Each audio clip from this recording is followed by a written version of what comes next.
नमस्कार मेरे प्यारे विद्यार्थियों। तो आज से अपना लोग स्टार्ट करने वाले हैं बाहुबली सीरीज। बाहुबली सीरीज के अंतर्गत क्या क्या पढ़ेंगे? तो बाहुबली सीरीज के अंतर्गत प्रत्येक दिन 100 ऑब्जेक्टिव क्वेश्चन पढ़ेंगे, जिसमें से 20-20 प्रत्येक सब्जेक्ट का रहेगा, यानी कि 5 सब्जेक्ट में से लिए हैं 20-20, पांचों का बुला के 100 क्वेश्चन हुआ। तो प्रत्येक दिन 20-20 सब सब्जेक्ट का क्वेश्चन करेंगे। तो चलिए आज का क्लास करते हैं स्टार्ट। तो आज पहले हिंदी का क्वेश्चन कर रहे हैं, तो चलिए क्लास को करते हैं स्टार्ट। हिंदी में पहला क्वेश्चन यही है कि भारत में बेरोजगारी का एक प्रमुख व प्रत्यक्ष कारण क्या है? देखिए ये क्वेश्चन 2018 में पूछा गया है। ये क्वेश्चन कब पूछा गया है? तो 2018 में पूछा गया है। ऑप्शन ए है सती प्रथा, बी है दहेज प्रथा, सी है जाति प्रथा और डी है बाल विवाह प्रथा। तो इसका सही आंसर हो जाएगा ऑप्शन नंबर सी, जाति प्रथा। ऑप्शन नंबर सी, जाति प्रथा। चलिए क्वेश्चन 2 देख लीजिए कि आधुनिक सभ्य समाज श्रम विभाजन को आवश्यक क्यों मानते हैं? ये भी क्वेश्चन 2018 में पूछा गया है सेकेंड पाली में। कार्य कुशलता के लिए, भाईचारा के लिए, रूढ़िवादिता के लिए, इनमें से कोई नहीं।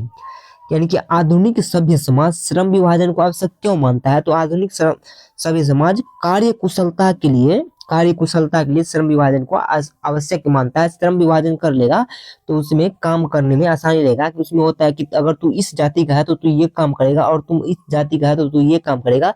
इसीलिए कार्य कुशल के लिए श्रम विभाजन में जाति प्रथा को आवश्यक माना गया है। ठीक, चलिए क्वेश्चन नंबर 3 देखते हैं कि श्रम विभाजन और जाति प्रथा पाठ बाबा साहेब ने किस भाषण का संपादित अंश है?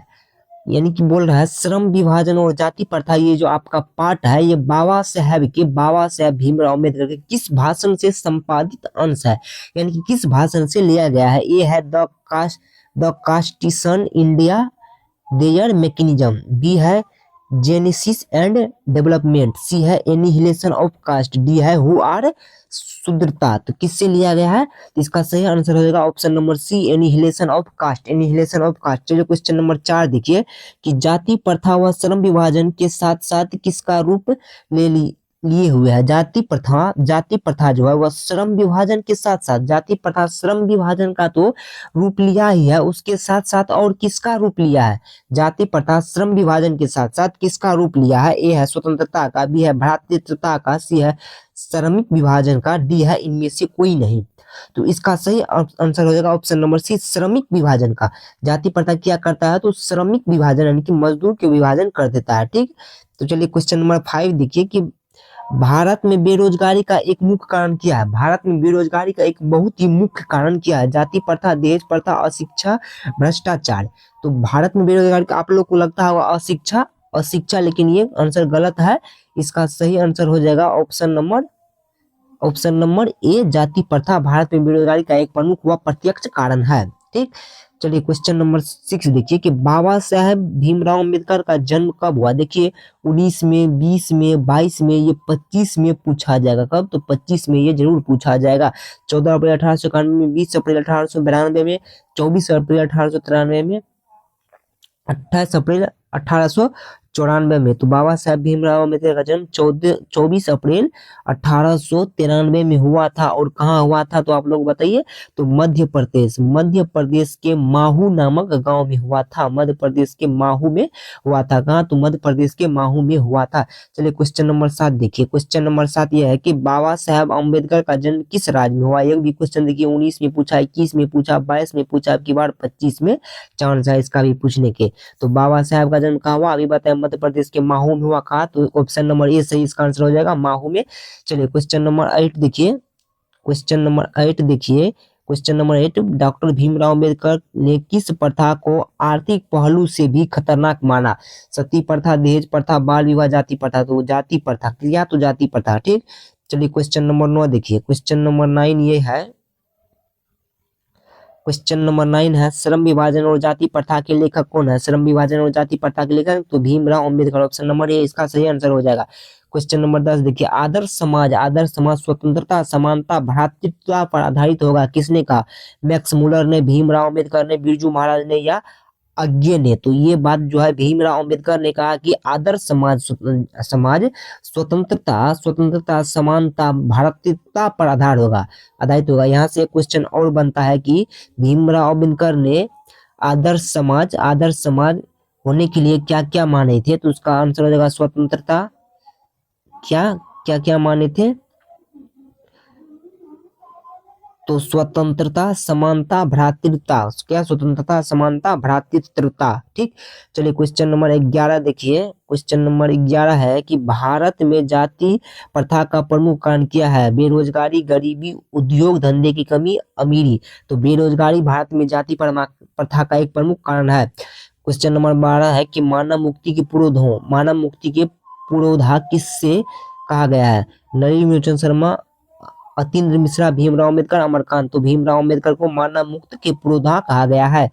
क्वेश्चन नंबर 13 देखिए कि जाति प्रथा स्वाभाविक विभाजन नहीं है, क्यों? भेदभाव के कारण, शोषण के कारण, गरीबी के कारण। डी है रुचि पर आधारित नहीं होने के कारण। तो 13 का आंसर क्या हो जाएगा? ऑप्शन नंबर डी, रुचि पर आधारित नहीं होने के कारण। चलिए 14 नंबर क्वेश्चन देखिए। 14 नंबर देखिए कि भारतीय संविधान का निर्माता, भारतीय संविधान का निर्माता किसे कहा गया? मैक्स मुलर को, महात्मा गांधी को, भीमराव अम्बेडकर को, बिरजू महाराज को। तो ये किसको पता नहीं होगा कि भारतीय संविधान का निर्माता भीमराव अम्बेडकर को कहा गया? Option number C is the right answer. चलिए क्वेश्चन नंबर 15 देखिए। क्वेश्चन नंबर 15 ये है कि Buddhism and communism, Buddhism and communism किसकी रचना है? मैक्स मुलर की, अमरकांत की, महात्मा गांधी की, भीमराव अम्बेडकर की। सही आंसर क्या हो जाएगा? तो इसका सही आंसर ऑप्शन नंबर डी हो जाएगा आपका, भीमराव अम्बेडकर की, भीमराव अम्बेडकर की। आप चलिए क्वेश्चन नंबर 16 देखिए। क्वेश्चन नंबर 16 देखिए कि हु आर शुद्धता, किनकी रचना है? भीमराव अम्बेडकर, अमरकांत, महात्मा गांधी, यतीन्द्र मिश्र। तो हु आर शुद्धता किसकी रचना है? तो भीमराव अम्बेडकर की। Option number A is the right answer, option number A is the right answer. चलिए क्वेश्चन नंबर 17 का आंसर देखिए। क्वेश्चन नंबर 17 देखिए क्या कह रहा है। क्वेश्चन नंबर 17 कह रहा है कि भीमराव अम्बेडकर के चिंतन व रचनात्मक, भीमराव अम्बेडकर के चिंतन एवं रचनात्मक के प्रेरक व्यक्ति कौन थे? बुद्ध, कबीर, ज्योतिबा फुले या इनमें से सभी? तो भीमराव अम्बेडकर के चिंतन व रचनात्मक के प्रेरक व्यक्ति बुद्ध भी थे, कबीर भी थे, ज्योतिबा फुले भी थे। तो क्या हो जाएगा? तो ऑप्शन नंबर डी इसका हो जाएगा, ऑप्शन नंबर डी इनमें से सभी, ऑप्शन नंबर डी इनमें से सभी। चलिए 18 का देखिए। 18 का ये बात बोल रहा है कि बाबा साहेब भीमराव अम्बेडकर का जन्म किस परिवार में हुआ था? ब्राह्मण में, कश्यप में, क्षत्रिय में, दलित में। अच्छा ये बात बताइए, ये बात किसको नहीं पता है कि बाबा साहेब भीमराव अम्बेडकर का जन्म किस परिवार में हुआ था? तो आप लोग कमेंट बॉक्स में बताइए। तो इसका सही आंसर होगा दलित परिवार में हुआ था। कहाँ? तो दलित परिवार में हुआ था।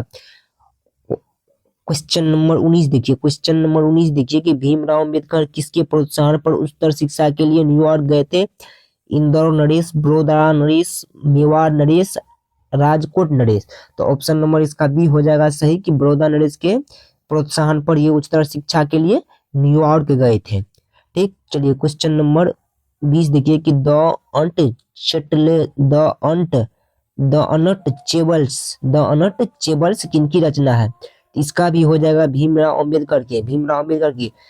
कुछ अगर पार्ट 1 से बोले, पार्ट 1 से अगर बोला जाए, पार्ट 1 से अगर बोला जाए कि क्या क्या याद किए, तो पार्ट 1 से आप ये याद कर लिए कि भीमराव अम्बेडकर की रचना याद कर लीजिए, भीमराव अम्बेडकर की रचना क्या क्या है आप ये याद कर लीजिए। उसके बाद पार्ट 1 से भीमराव अम्बेडकर का जन्म याद कर लीजिए, इनके प्रेरक याद कर लीजिए, प्रेरक। सबसे मेन इंपॉर्टेंट है इसमें इसका रचना इसका कौन कौन हुआ है, रचना का इसका कौन कौन रचना है, यह आपको सब्जेक्टिव में भी पूछ देगा और ऑब्जेक्टिव में पूछवे करेगा। ठीक। तो रचना मेन करके इसका याद कर लीजिए पार्ट 1 से। तो पार्ट 1 का बुझिया आधा कम क्लियर हो गया। ठीक। तो कहाँ तक देखे? 20 तक देखे थे, 21 का देखना है। तो चलिए 21 का देखते हैं। 21 में है कि किसे बाबा साहेब के नाम से पुकारा जाता है? हजारी प्रसाद द्विवेदी को, अमरकांत को, भीमराव अम्बेडकर को, रामविलास को। तो किसे बाबा साहेब के नाम से पुकारा जाता है? तो इसका आंसर ऑप्शन नंबर बी हो जाएगा, भीमराव अम्बेडकर को बाबा साहब के नाम से भी पुकारते हैं। यहाँ पे 21 क्वेश्चन कराए, 21 क्वेश्चन कराए हिंदी का। आप लोग बताइए आप लोग का हिंदी में कितना कितना सही हुआ, 21 में कितना सही किसका हुआ है? कमेंट बॉक्स में एक बार जरूर बताइए, आप लोग फटाफट से बता दीजिए। उसके बाद अगला संस्कृत का करने वाले हैं, किसका? अगला संस्कृत का करने वाले हैं, उसमें भी 20 क्वेश्चन होगा। ठीक। उसके बाद तब करेंगे, उसके बाद तब अगला सब्जेक्ट का करेंगे। तो आप लोग फटाफट से बताइए किसका कितना आया है। चलिए आप लोग पोज करके बताइए, तब तक में हम संस्कृत में बढ़ते हैं। संस्कृत में भी 24 क्वेश्चन है, तो चलिए बढ़ते हैं संस्कृत को। देखिए पहला क्वेश्चन है, फर्स्ट क्वेश्चन है मंगलम पाठ में कितने मंत्र है? देखिए 18 में पूछा गया, 20 में पूछा गया, 22 में पूछा गया। ए है चतवारह, बी है पंच, सी है सप्त, डी है अष्ट। तो मंगलम पाठ में कितने मंत्र है? तो मंगलम पाठ में 5 मंत्र है। कितने? तो 5 मंत्र है मंगलम पाठ में। चलिए देखिए क्वेश्चन नंबर 2 देखिए, सत्य का मुंह किस पात्र से ढका हुआ है? सत्य का मुंह किस पात्र से ढका हुआ है? हिरणमय पात्र से, मृगमय पात्र से, रजतमय पात्र से, ताम्रमय पात्र से। तो सत्य का मुंह किस पात्र से ढका हुआ है? तो सत्य का मुख हिरणमय पात्र से ढका हुआ है। सत्य का मुख हिरणमय पात्र से ढका हुआ है। क्वेश्चन नंबर 3 देखिए कि वेदाम महतम पुरुषाम महंतम, वेदाम महतम पुरुषाम महतम विद्यते या नाम मंत्र किस उपनिषद से लिया गया है? कंठोपनिषद, श्वेताक्षर उपनिषद, मुंडको उपनिषद, ईशावास उपनिषद। इसका सही आंसर हो जाएगा ऑप्शन नंबर बी, श्वेताक्षर उपनिषद से लिया गया है। क्वेश्चन नंबर 4 देखिए, क्वेश्चन नंबर 4 है मंगलम पाठ कहाँ से संकलित है? वेदों से, पुराणों से, उपनिषद से, वांग्मय से। तो मंगलम पाठ कहाँ से संकलित है? तो मंगलम पाठ उपनिषद से संकलित है। ऑप्शन नंबर इसका सी सही आंसर हो जाएगा। चलिए क्वेश्चन नंबर 5 देखिए, क्वेश्चन नंबर 5 ये है, क्वेश्चन नंबर 5 है कि अनोरनियाम महतो महियाम, अनोरनियाम महतो महियाम मंत्र किस उपनिषद से संग्रहित है? मुंडको उपनिषद, कंठो उपनिषद, श्वेताक्षर उपनिषद, ईशावास उपनिषद। ऑप्शन नंबर बी इसका सही आंसर हो जाएगा, कंठो उपनिषद से संकलित है, कंठो उपनिषद से संकलित है। चलिए देखिए क्वेश्चन नंबर 6 देखिए, क्वेश्चन नंबर 6 ये कह रहा है कि क्या है? महान से महान क्या है? आत्मा, देवता, ऋषि, दानव। तो महान से महान आत्मा है, महान से महान आत्मा है। क्वेश्चन नंबर 7 देखिए, नदियां नाम और रूप छोड़कर किस में मिलती है? समुद्र में, मानसरोवर में, तालाब में, झील में। तो नदियां अपना नाम और रूप को छोड़कर समुद्र में मिल जाती है, समुद्र में मिल जाती है। क्वेश्चन नंबर 8 है कि किसकी विजय नहीं होती है? किसकी विजय होती नहीं होती है? किसकी विजय नहीं होती है? होती है यहाँ पे देखिए, नहीं है यहाँ पे, नहीं होती है। सत्य की, असत्य की, धर्म की, सत्य और असत्य दोनों की। तो इसका सही आंसर क्या हो जाएगा? इसका सही आंसर ऑप्शन नंबर बी हो जाएगा, असत्य की विजय नहीं होती है, असत्य की विजय नहीं होती है। चलिए क्वेश्चन नंबर 9 देखिए, क्वेश्चन नंबर 9 देखिए, महान से भी महान क्या है? महान से भी महान क्या है? आत्मा, परमात्मा, संसार, इनमें से कोई नहीं। तो आत्मा, महान से भी महान क्या है? तो आत्मा है। क्वेश्चन नंबर 10 देखिए, मंगलम पाठ का प्रथम मंत्र किस उपनिषद से लिया है? कंठोपनिषद, मुंडको उपनिषद, ईशावास उपनिषद, श्वेताक्षर उपनिषद। तो मंगलम पाठ का प्रथम मंत्र ईशावास उपनिषद से लिया गया है, ईशावास उपनिषद से लिया गया है। चलिए क्वेश्चन नंबर 11 देखिए, क्वेश्चन नंबर 11 देखिए क्या कह रहा है। क्वेश्चन नंबर 11 कह रहा है मंगलम पाठ में कैसे मंत्र संकलित है? गद्यात्मक, पद्यात्मक, गद्यात्मक और पद्यात्मक दोनों, तुलनात्मक। तो मंगलम पाठ में जो है वो है पद्यात्मक मंत्र है। कैसा? तो पद्यात्मक मंत्र है। 12 में है, यह संपूर्ण संसार किसके द्वारा अनुशासित है? आत्मा, परमात्मा, साहित्य, इनमें से कोई नहीं। तो ये संपूर्ण संसार परमात्मा के द्वारा अनुशासित है। क्वेश्चन नंबर 13 देखिए कि सत्यमेव जयते किस उपनिषद का मूल मंत्र है? ईशावास उपनिषद, बृहदारण्यक, कोश उपनिषद, मुंडकोप उपनिषद, कंठो उपनिषद। तो इसका क्या आ जाएगा? Option number C, Mundaka Upanishad is the right answer. चलिए क्वेश्चन नंबर 14 का देखिए, हिरणमयन पात्रेन दृष्टयेन, यह मंत्र किस उपनिषद से है? ईशावास उपनिषद, मुंडकोप उपनिषद, कंठो उपनिषद, श्वेताक्षर उपनिषद। तो 14 का सही आंसर क्या हो जाएगा? 14 का सही आंसर ए हो जाएगा, ईशावास उपनिषद। 15 में छोटा से भी छोटा और बड़ा से भी बड़ा क्या है? ईश्वर, शरीर, आत्मा, मन। तो क्या है? तो छोटा से भी छोटा और बड़ा से भी बड़ा क्या है? तो ऑप्शन नंबर इसका सी आंसर हो जाएगा, आत्मा। आत्मा छोटा से छोटा और बड़ा से बड़ा है। चलिए क्वेश्चन नंबर 16 देखिए, नदियां समुद्र में कैसे मिलती है? नाम को छोड़कर, रूप को छोड़कर, नाम और रूप के साथ, नाम और रूप को छोड़कर। तो नदियां समुद्र में कैसे मिलती है? तो अपना नाम और रूप को छोड़ देती है और समुद्र में विलय हो जाती है। चलिए क्वेश्चन नंबर 17 देखिए कि क्वेश्चन नंबर 17, अनोरनियम डैश महियाम, अनोरनियम डैश महियाम पद्य के रिक्त स्थान में कौन सा पद होगा? तो अनोरनियम पढ़े होंगे आप लोग चैप्टर में, अनोरनियम महतो महियान, अनोरनियम महतो महियान। तो ये हो जाएगा इसका आंसर।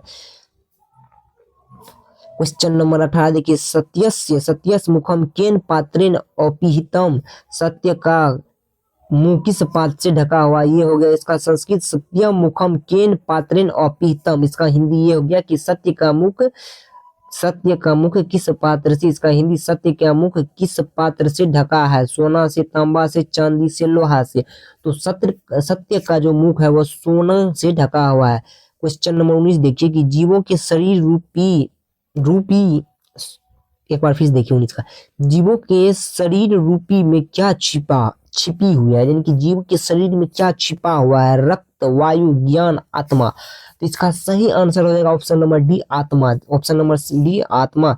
चलिए क्वेश्चन 20 देखिए क्या कर रहा है। क्वेश्चन 20 ये कह रहा है, एक मिनट इसको सरिया लेते हैं। हाँ चलिए देखिए, क्वेश्चन 20 का कहना है कि यथा नद्या स्पंदना स्पंदना स्पंदना माना पुरुष पुरुष पुरुष मुपोती दिव्या पद्यांश किस उपनिषद के है? कंठोष्ठ, ईशावास्य, मुंडकोप, श्वेताश्वर।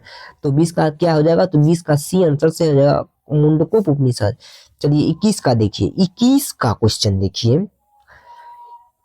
केन ग्रंथ वितते देवयाना, केन ग्रंथ वितते देवयाना, देवयान मार्ग किससे प्रशस्त होता है? यानी कि ये हो गया संस्कृत, ये हो गया संस्कृत, ये हो गया हिंदी।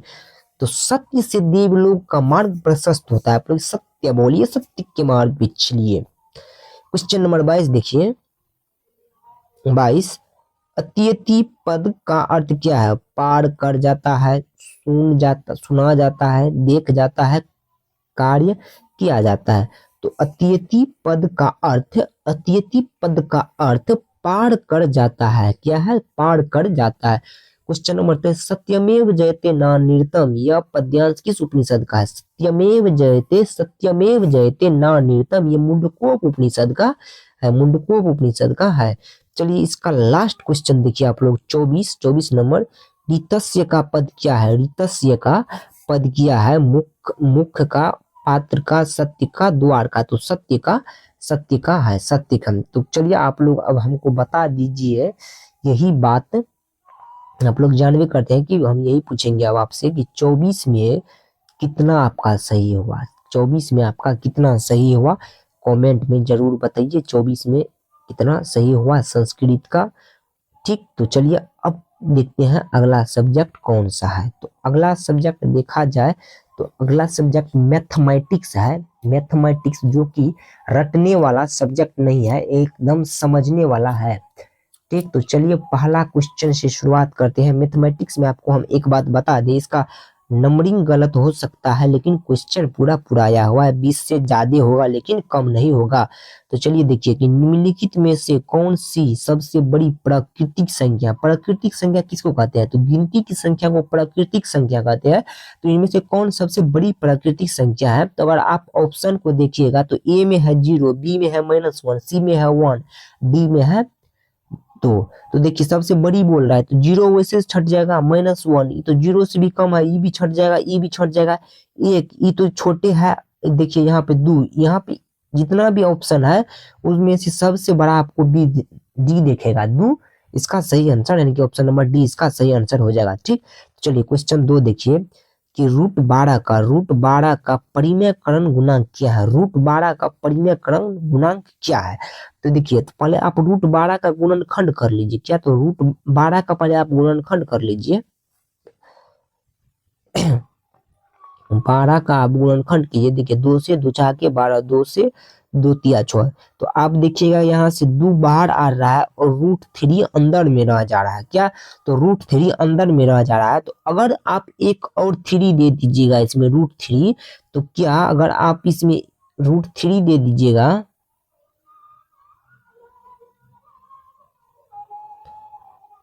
√3 अगर आप दे रहे हैं इसमें, इसको मिटा लेते हैं। हाँ, अगर आप इसमें √3 से गुना कर रहे हैं तो देखिए फिर 3 तब बाहर में आ जाएगा, यानी कि 2 गुना 3, यानी कि परिमेयकरण गुणांक इसमें क्या हो जाएगा? तो ऑप्शन नंबर इसका, ऑप्शन नंबर ए इसका सही आंसर हो जाएगा, √3 इज द राइट आंसर। 11 के देखिए, सॉरी 3 का देखिए, 3 का कि निम्नलिखित में से कौन यौगिक संख्या है? निम्नलिखित में से कौन यौगिक संख्या है? देखिए यौगिक संख्या, अगर आप 11 को देखिए 21 को देखिए, बी ऑप्शन नंबर सी देखिए, ऑप्शन नंबर डी देखिए। यौगिक संख्या बोल रहा है यानी कि भाज्य संख्या। 11 में देखिएगा तो 1 और 11 से भाग लेगा यानी कि ये अभाज्य होगा, ये क्या हो जाएगा अभाज्य, ये गलती हो गया। ठीक, 21 को देखिए, 21 को देखिए तो इसमें लग रहा है 1 से लग रहा है, 3 से लग रहा है, 7 से लग रहा है, 21 से लग रहा है यानी कि भाज्य, यानी कि ये यौगिक हो गया। उसके बाद 31 देखिएगा तो ये भी भाज्य नहीं है, 41 देखिएगा तो ये भी भाज्य नहीं है। तो इसका मतलब क्या है, इसका मतलब यह है कि बी इसका सही आंसर हो जाएगा। तो बी इसका सही आंसर हो गया। ठीक, बी इसका सही आंसर हो जाएगा। चलिए क्वेश्चन नंबर 4 देखिए अब क्या, तो क्वेश्चन नंबर 4 देखिए, बोल रहा है रूट 80 का परिमेयकरण गुणांक क्या होगा। तो रूट 80 का परिमेयकरण गुणांक √5 होगा। आप लोग 80 का गुणनखंड करके देखिए तो √5 बचेगा, √5 बचेगा तो √5 से गुना करेंगे तो वही तो बाहर आ जाएगा, तो वही परिमेयकरण गुणांक हो गया, वही क्या हो गया, तो परिमेयकरण गुणांक हो गया। चलिए फिर क्वेश्चन नंबर 1 से देखिए, बोले आप लोगों को सो नंबरिंग गलत हो सकता है लेकिन क्वेश्चन पूरा हुआ है। ठीक, चलिए क्वेश्चन नंबर फिर से देखिए एक इसका, तो यूक्लिड विभाजन परिमिका 1.2 जो है यूक्लिड विभाजन परिमिका उससे संबंधित क्वेश्चन दिख रहा है। क्वेश्चन नंबर 1 पर ही इसमें कलम चलाने का जगह है कि यूक्लिड विभाजन एल्गोरिथम, यूक्लिड विभाजन एल्गोरिथम धनात्मक पूर्णांक के निम्नलिखित में से परिकलित करने के लिए तकनीक है। यानी कि यूक्लिड विभाजन का प्रयोग हम किस चीज के लिए, निम्नलिखित में से किस चीज को निकालने के लिए करते हैं, लॉसो के लिए करते हैं, मौसो के लिए करते हैं, भागफल के लिए करते हैं, गुणनफल के लिए करते हैं। देखिए 2011 में पूछा गया, तो 25 में सॉरी तो 26 में जरूरी है पूछेगा। तो क्या, तो मौसो, क्या तो मौसो, मौसो। ठीक, चलिए बोल रहा देखिए यहाँ पे है 45 और 60 का मौसो क्या है, 45 और 60 का मौसो क्या है। तो चलिए इसका देखिए निकालिए, 45 और 60 का मौसो निकालिए। यहाँ पे हम रफ ले लेते हैं 45-60 का मौसो निकालने के लिए। 45-60 बोला तो 45 से देंगे 60 में, 45 से 60 में एक देंगे तो 45, 5, 6 में से 4 गया 2, फिर 45 में देंगे इससे तो 25 एक देंगे। ठीक, तो यहाँ पे हो जाएगा 20, तो आप फिर 20 से देंगे किसमें, तो 20 से देंगे इसमें 25 में, तो 25 से दिए 20 में, तो फिर एक आया, फिर यहाँ पे 5 आ गया, 5 से फिर 20 में दिए, इसका आंसर क्या है, इसका आंसर 5 हो जाएगा। इसका आंसर क्या हो जाएगा, तो इसका आंसर हो जाएगा आपका 5। क्या, तो आंसर हो जाएगा इसका 5। 45 और 60 का मौसम क्या हो जाएगा, तो 5।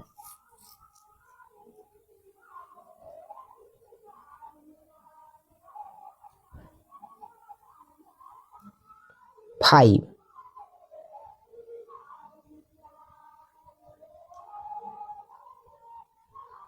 सॉरी 15 होगा, 15 मतलब option number D, option number D आप लोग एक बार निकाल के देखिए, ऑप्शन नंबर डी होगा इसका।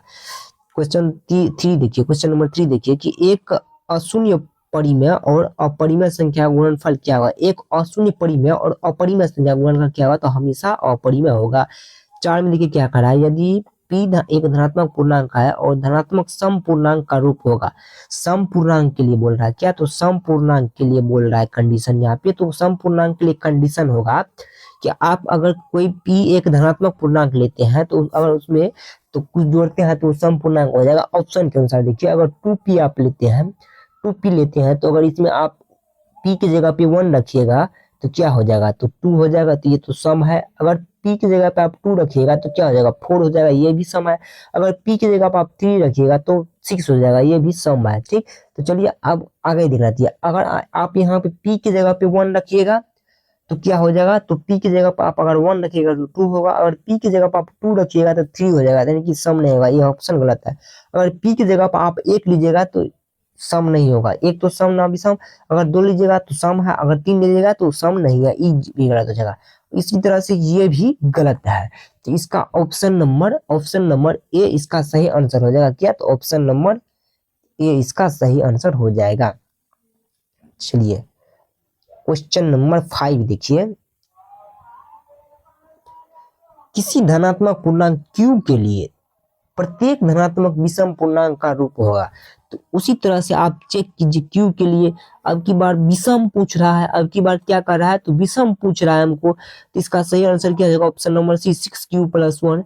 6 में देखिए क्या कर रहा है, यदि भाग एल्गोरिथम ए बराबर बी क्यू प्लस आर में ए बराबर 72, बी बराबर 8, आर बराबर 0 हो तो बी का मान ज्ञात करिए। तो ए बराबर 72 बोल रहा है, ए बराबर 72 बोल रहा है, तो आप लोग क्या कीजिए 72 बराबर ए बराबर 72 और बी बराबर नहीं दिया है, बी का मान मांग रहा है, और क्यू क्या दिया है, क्यू 8 दिया है, प्लस शेष क्या दिया है 0 दिया हुआ है। इसको सोल्व अगर आप कीजिएगा, इसको अगर आप सोल्व कीजिएगा 8 नमा 72, क्या तो 8 नमा 72, अगर आप 8 को इसको इधर भेजिएगा तो 8 नमा 72, तो option number A is the right answer. Question number 7 देखिए कि ए बराबर बी क्यू प्लस आर, ठीक, बी बराबर 61, क्यू बराबर 27, आर बराबर 32, तो ए, तो अब की बार ए मांग रहा है, तो ए बराबर यहाँ पे क्या होगा, ए बराबर बी क्यू, तो बी का मान 61 है, क्यू का मान 27 है, और प्लस में आर का मान 32 है। इसको जो है अगर आप सॉल्व कीजिएगा, अगर इसको आप सॉल्व कीजिएगा तो ऑप्शन नंबर ए 1679 इसका आंसर हो जाएगा। क्वेश्चन नंबर 8 में देखिए भाग एल्गोरिथम ए बराबर बी क्यू प्लस आर में बी बराबर 43, क्यू बराबर 31 और आर बराबर 32, अब की बार क्या मांग रहा है, तो ए मांग रहा है, फिर ए मांग रहा है, तो उसी तरह से आप सेट कीजिए और इसको सॉल्व कीजिए, तो इसका आंसर हो जाएगा ऑप्शन नंबर ए 1365।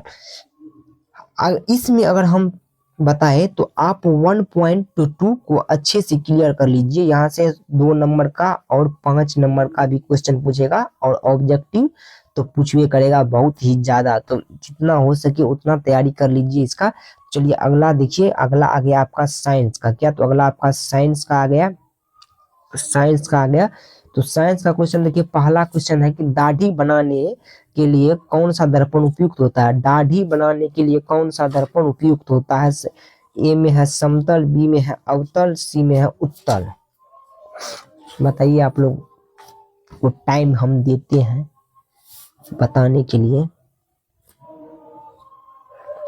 तो इसका सही आंसर हो जाएगा option number C, option number C अवतल दर्पण का। देखिए 11 में, 15 में, 16 में, 21 में बहुत बार पूछा गया है, इसीलिए 26 में भी पूछा जाएगा, तो अवतल दर्पण इसका हो जाएगा, अवतल दर्पण हो जाएगा। दो का देखिए कि किसी बिंब का अवतल दर्पण द्वारा बना प्रतिबिंब आभासी, सीधा तथा बड़ा पाया जाता है, वस्तु की स्थिति कहाँ होनी चाहिए, मुख्य फोकस तथा वक्रता केंद्र के बीच, बी में है वक्रता केंद्र पर। ऑप्शन फिर देखिए अगला क्या है, ऑप्शन सी है वक्रता केंद्र से परे, दर्पण के ध्रुव तथा फोकस के बीच, तो इसका सही आंसर क्या हो जाएगा ऑप्शन नंबर डी, दर्पण के ध्रुव के बीच। अगर आप फिर से क्वेश्चन देखना चाहते हैं तो वीडियो के बैक करके देख सकते हैं, ठीक। चलिए क्वेश्चन नंबर 3 देखिए, क्वेश्चन नंबर 3, गोलीय दर्पण का फोकसांतर एवं वक्रता त्रिज्या के बीच संबंध है क्या, आर बराबर 2f, बी बराबर आर, आर बराबर r/4, आर बराबर f/2। तो इसके तो गोलीय दर्पण का फोकसांतर एवं वक्रता त्रिज्या के बीच क्या संबंध है, तो r बराबर 2f संबंध है क्या, तो r बराबर 2f संबंध है, या f बराबर r/2, ठीक, r/2। चलिए क्वेश्चन नंबर 4 देखिए, क्वेश्चन नंबर 4 का है काल्पनिक प्रतिबिंब होता है सीधा, उल्टा, सीधा ए बी और बी दोनों की, उल्टा और सीधा दोनों, डी में इनमें से कोई नहीं, तो काल्पनिक प्रतिबिंब क्या होता है, तो काल्पनिक प्रतिबिंब सीधा होता है, काल्पनिक प्रतिबिंब सीधा होता है। क्वेश्चन नंबर 5 देखिए, हजामत के लिए किस दर्पण का उपयोग किया जाता है, हजामत के लिए किस दर्पण का उपयोग किया जाता है, अवतल का, उत्तल का, समतल का, इनमें से कोई नहीं, तो 5 का क्या आंसर हो जाएगा, ए ऑप्शन नंबर सी अवतल का।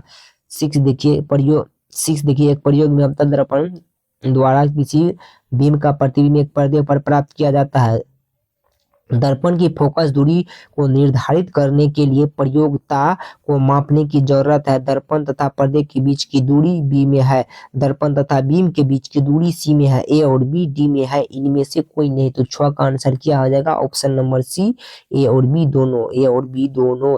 चलिए साथ देखिए कि दंत विशेषज्ञ किस दर्पण का उपयोग कर मरीजों के दांतों का प्रतिबिंब देखने के लिए करते हैं, समतल का, अवतल का, उत्तल का, इनमें से सभी, तो ऑप्शन किया तो 7 का ऑप्शन नंबर बी अवतल दर्पण का उपयोग करते हैं। चलिए क्वेश्चन नंबर 8 देखिए। क्वेश्चन नंबर 8 है, यदि किसी बीम के प्रतिबिंब का आवर्धन ऋणात्मक हो तो उस प्रतिबिंब की प्रकृति क्या है? वास्तविक और उल्टा, वास्तविक और सीधा, आभासी, सीधा, आभासी और उल्टा। तो 8 का क्या आंसर हो जाएगा? ऑप्शन नंबर ए, वास्तविक और उल्टा, वास्तविक और उल्टा। क्वेश्चन नंबर 9 देखिए। क्वेश्चन नंबर 9 देखिए। क्वेश्चन नंबर 9 है, निम्नलिखित में से कौन सा उत्तल दर्पण की फोकस दूरी है जिसकी वक्रता त्रिज्या 32 है? यानी कि कह रहा है कि ए- अवतल दर्पण का फोकस दूरी पूछ रहा है, अगर उसकी वक्रता त्रिज्या 32 है तो अवतल दर्पण की फोकस दूरी पूछ रहा है। तो क्या हो जाएगा? प्लस में 8 सेंटीमीटर होगा, माइनस में 8 सेंटीमीटर होगा, प्लस में 16 सेंटीमीटर, माइनस में 16 सेंटीमीटर। बताइए। तो ऑप्शन नंबर सी, प्लस में 16 सेंटीमीटर। चलिए क्वेश्चन नंबर 10 देखिए कि नई कार्तीय परिपाटी के अनुसार दर्पण के सामने रखे गए बिंब की दूरी होती है धनात्मक, ऋणात्मक, ए और बी। 10 डी में है इनमें से कोई नहीं, तो क्या? तो इसका ऑप्शन नंबर बी सही आंसर हो जाएगा, ऋणात्मक। ऑप्शन नंबर बी सही आंसर हो जाएगा, ऋणात्मक। 11 के देखिए कि किस दर्पण का उपयोग पश्य दृश्य दर्पण के रूप में किया जाता है? उत्तल दर्पण का, अवतल दर्पण का, समतल दर्पण का? कोई नहीं। पश्य दृश्य दर्पण यानी कि पीछे देखने के लिए जो बाइक में किया जाता है, कार में किया जाता है, वाहनों में पश्य दृश्य के रूप में किया, किस दर्पण का उपयोग किया जाता है? तो ऑप्शन नंबर ए, उत्तल दर्पण का। ऑप्शन नंबर ए, उत्तल दर्पण का। 12 में है, निम्नलिखित में से किस दर्पण की फोकस दूरी धनात्मक होती है? निम्नलिखित में से किस दर्पण की फोकस दूरी धनात्मक होती है? समतल दर्पण की, उत्तल दर्पण की, अवतल दर्पण की, इनमें से सभी। तो क्या हो जाएगा? 12 का सही आंसर ऑप्शन नंबर बी हो जाएगा, उत्तल दर्पण की, उत्तल दर्पण की। ठीक। चलिए 13 का देखिए कि 13 का है, किसी कार के अग्रदीप में प्रयुक्त दर्पण निम्नलिखित में से कौन है? अवतल दर्पण, उत्तल दर्पण, समतल दर्पण, समतल या उत्तल दर्पण। देखिए ढेर बार पूछा गया है, ढेर बार ये क्वेश्चन पूछा गया है। तो इसका सही आंसर क्या हो जाएगा? ऑप्शन नंबर ए, अवतल दर्पण। ऑप्शन नंबर ए, अवतल दर्पण। देखिए देखिए ये क्वेश्चन देखिए 14 का, दर्पण सूत्र क्या होता है? दर्पण सूत्र क्या होता है? आप लोग को पता है कि दर्पण सूत्र जो होता है 1/v+1/u बराबर 1/f होता है, यानी कि 1/f बराबर 1/v+1/u+1/। ऑप्शन नंबर ए इसका क्या होगा? तो इसका सही आंसर हो जाएगा ऑप्शन नंबर ए। तो आप लोग दर्पण सूत्र को प्रूव करने के लिए सीख लीजिए, 5 नंबर में पूछा जा सकता है। ठीक। तो चलिए क्वेश्चन नंबर 15 देखिए। क्वेश्चन नंबर 15 देखिए कि अवतल दर्पण के सामने वस्तु को कहाँ रखा जाए ताकि प्रतिबिंब उल्टा, वास्तविक और समान आकार का बने? ए में है ध्रुव पे, बी में है अनंत पे, सी में है वक्रता केंद्र पर, डी में है फोकस पर। तो 15 का नंबर बता दीजिए, 15 का आंसर बता दीजिए वक्रता केंद्र पे। तो अगर आपको फोकस दूरी दर्पण सूत्र का, सॉरी दर्पण सूत्र अगर आपको प्रूव करने के लिए सीखना है, दर्पण सूत्र प्रूव करने के लिए सीखना है, तो इस पे हम ऑलरेडी वीडियो बना के चढ़ा चुके हैं। आप लोग चैनल पे जाके प्ले लिस्ट में आपको मिल जाएगा या वीडियो में भी मिल जाएगा, तो आप लोग जाके देख सकते हैं। ठीक। चलिए अब देखिए क्वेश्चन नंबर 16 देखिए कि समतल दर्पण की फोकस दूरी होती है अनंत, शून्य, 100 सेंटीमीटर, 50 सेंटीमीटर। तो क्या? तो समतल दर्पण की फोकस दूरी पूछ रहा है, समतल का। तो समतल का फोकस दूरी अनंत होता है। ठीक। क्वेश्चन नंबर 17 देखिए कि उत्तल दर्पण में बना प्रतिबिंब होता है, उत्तल दर्पण में बना प्रतिबिंब होता है, कैसा होता है? देखिए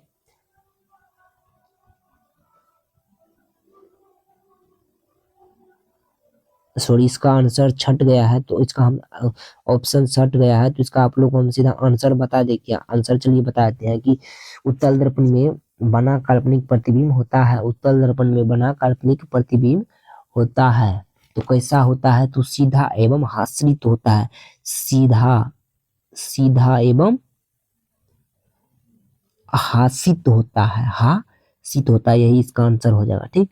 चलिए क्वेश्चन अगला देखिए। देखिए प्रकाश के परावर्तन के कितने नियम? देखिए कितना बार पूछा गया, 12 में, 15 में, 15 में दोनों पाली में, 20 में, 21 में, 23 में, 24 में। ठीक। तो 26 में देखिए इसका चांस बहुत बनता है।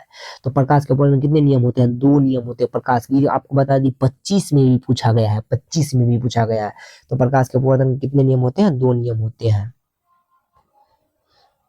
देखिए समतल दर्पण द्वारा बना प्रतिबिंब होता है, समतल दर्पण द्वारा बना प्रतिबिंब होता है। 2 का बताइए, तो 2 का क्या होगा? तो काल्पनिक हो जाएगा, काल्पनिक। ऑप्शन नंबर 20 का सही आंसर हो जाएगा। 3 में देखिए, 3 में प्रकाश तरंग का उदाहरण है ध्वनि तरंग, विद्युत चुंबकीय तरंग, परावैंगिक तरंग, डी में से कोई नहीं है। तो 3 का क्या आ जाएगा? विद्युत चुंबकीय तरंग का प्रकाश तरंग उदाहरण है। ठीक। 4 का देखिए, परावर्तन के नियम से निर्धारण होता है। परावर्तन के नियम से निर्धारण क्या होता है? तो आपतन कोण बराबर परावर्तन कोण, आपतन कोण बराबर परावर्तन कोण।